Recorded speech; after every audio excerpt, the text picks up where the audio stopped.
Còn lâu quá con.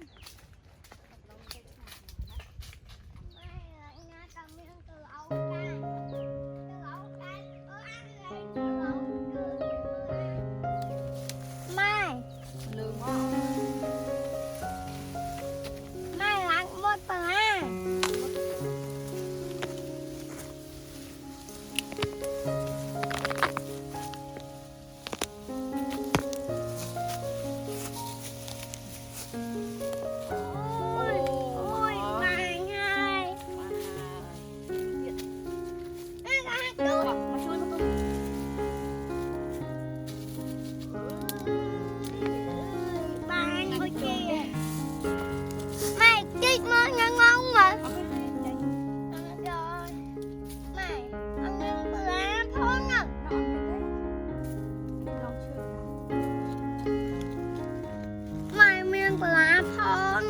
Mía này nắng à?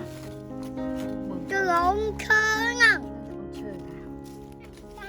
Cùi trái đây. Mà ngắn thông trên cái bọ. Mà ngắn thông trên cái bọ. Mày. Màu màu hồi. Nó nóng. Mà nguyên cái cây. Mía này nắng thật lộn.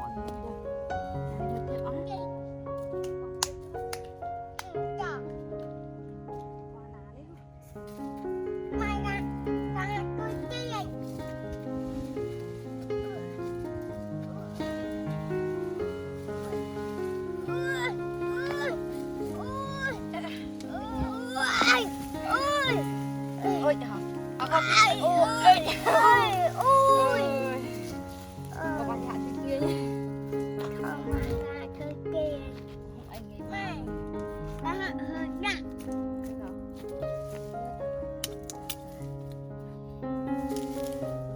Mày cửa. Mày do cái ngáo cái con vợ cô. ngáo bắn bố bắn.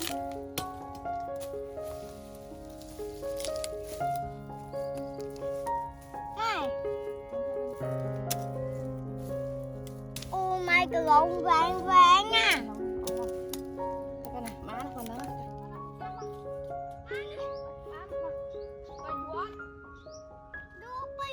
Vô mày vô bên nào. Con ăn cái.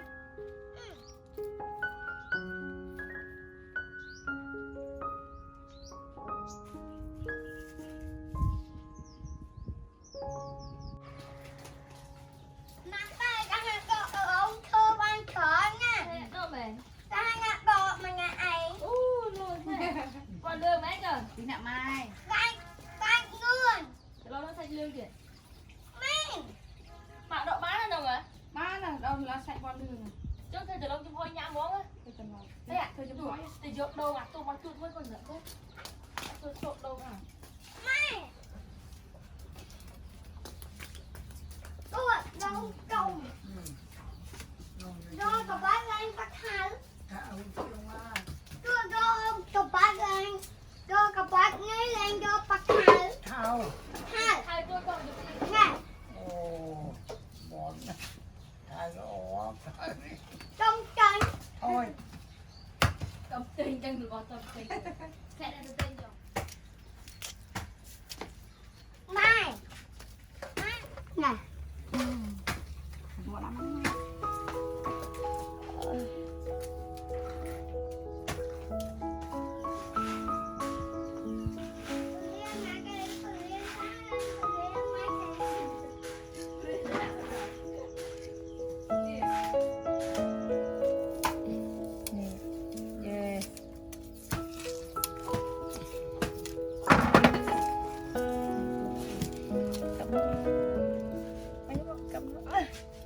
Của mình căng cánh. Thế kìa. Đi chân mắt nhảy hết này. Rất ổn này nhảy hết. Đây nè. Ô lối bộ chứ. Ô trang phải chỗ đây nữa má. Ô nhảy đúng mà phèn thế này. Này ôm này. Ba.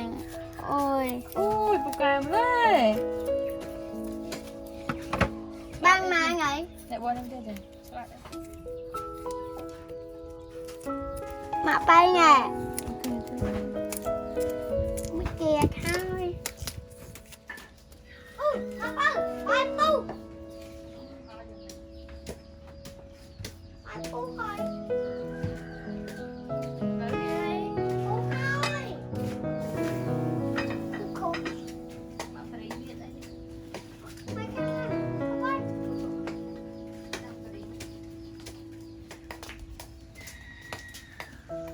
Ôi. Ngắm cái trái đó.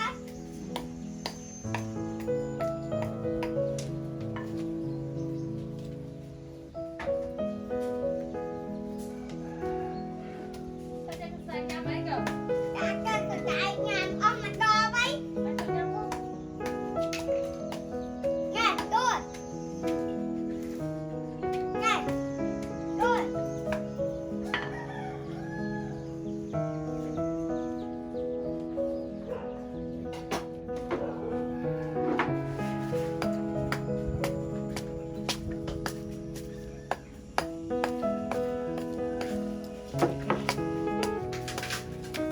Rồi.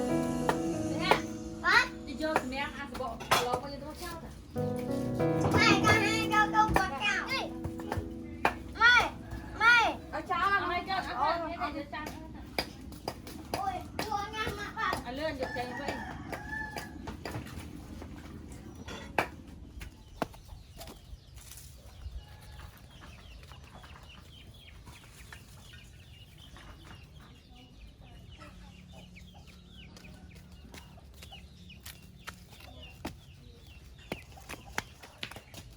Mẹ ơi, con tôi đây với con tôi đi. Yes. Mày, nè, cà cao với đây. Mẹ ơi, con hãy chơi. Đi mà em ăn. Ờ.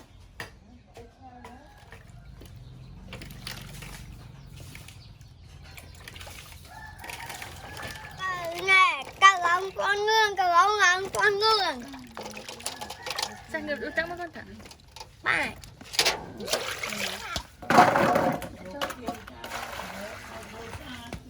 Cua cá cao.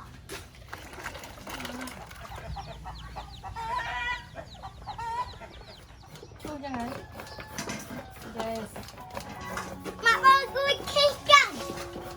Cái chu chẳng này. Sẽ bơi hàng cầu mà bên chanh nhỉ? Chân. Đây này kita chạy mất ở tay nhỉ? Anh đang canh trắng đấy, anh đang thường chạy nó phun chạy thì đấy. Cái lợn chanh nhỉ? Đấy.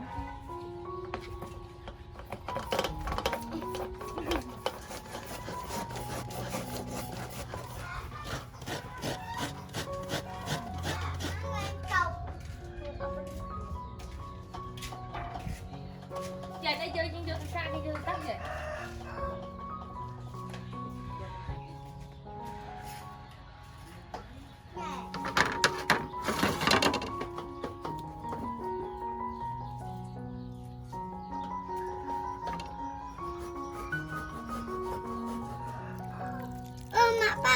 Mẹ ơi, cái lông chơi em mới cái đâu này. Mẹ ơi, mới ra thu khăn ấy bán trời. Đây sao biết của bà.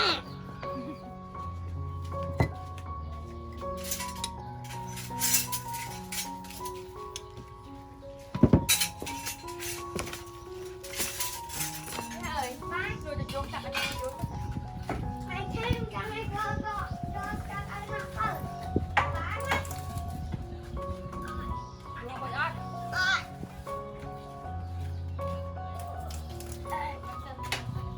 Ôi. Trên đây cơ. Thế.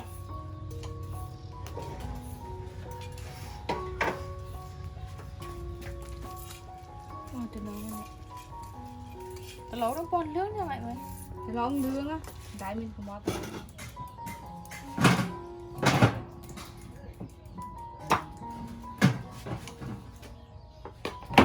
Bạn đây rồi. Bạn. Ui, củ cải mình lên. Đầu nạt ban chẳng đi. Ra tặng bắt tích lươn. Nghe.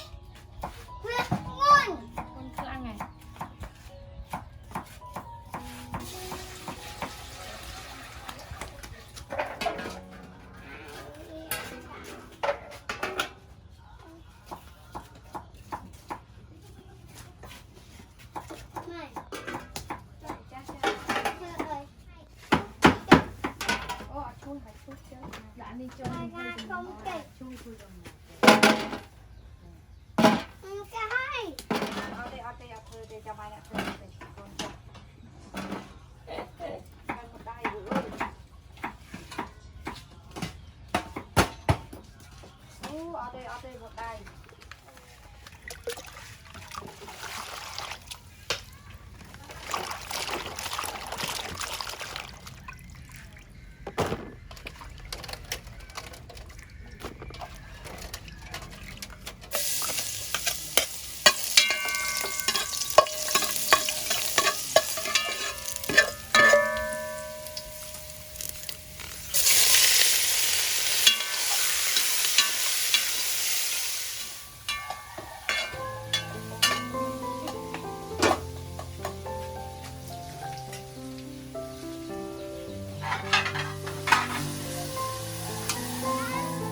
lâu cái anh ơi chăm cái gần đây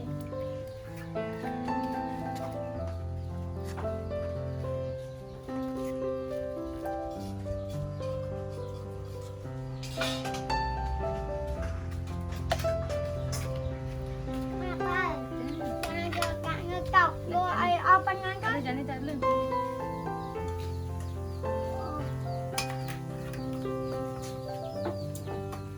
selesai makan telur Sao được không ạ? Hay mấy cái hay đâu sao được không? ngan ấy kìa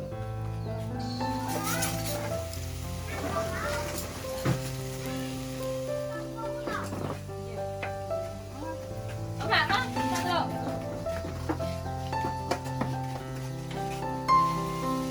makan ngan như vậy ui cái này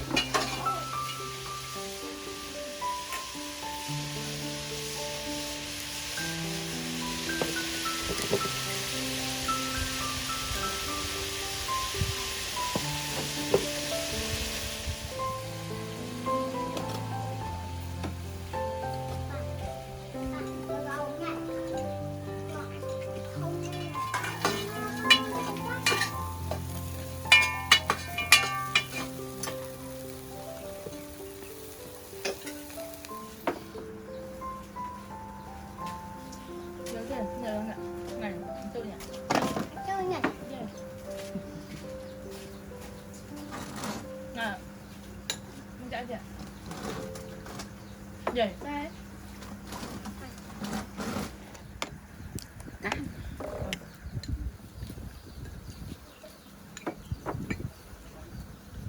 Thế giờ ngon ngọt Này. Năm gì ăn này? ừ.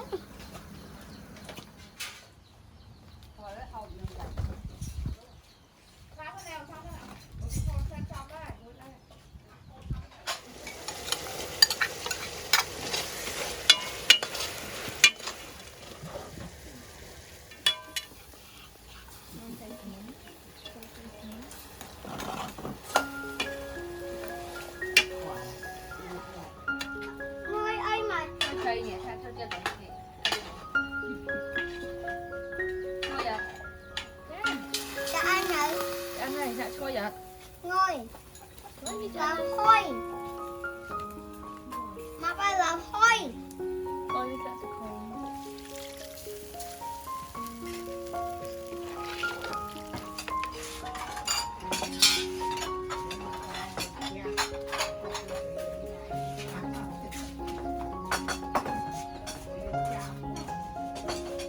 Trời ơi, bạn con này, bạn đi. pi pia Đang ngày pì phía này, đi cho tôi mới tiền.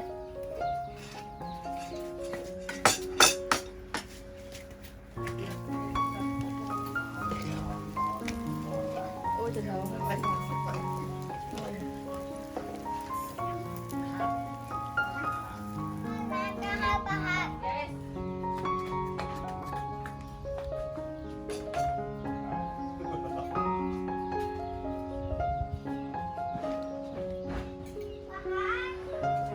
Đây. Khó mà. Ngâu mua Nó là Nhắm mặt. nó là con em muốn Nó thì nó nó xin hàng xin phôi thấy đang nói phơi thầy nè phơi thầy sầm mòn Ngon cái trời. cho say để riêng dâu bra Đây mắt.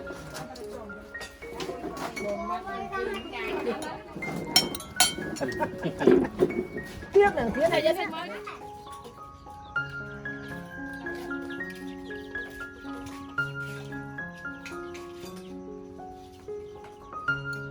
tao muốn dừng cho chật trong hoa hai rồi nè hoa hai cái này nè Đây.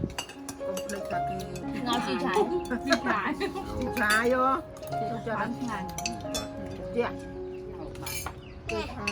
ăn ao thì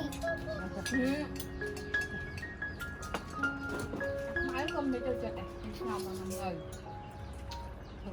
Nó bớt cái này nhớ. có chạy nha nó cả thùng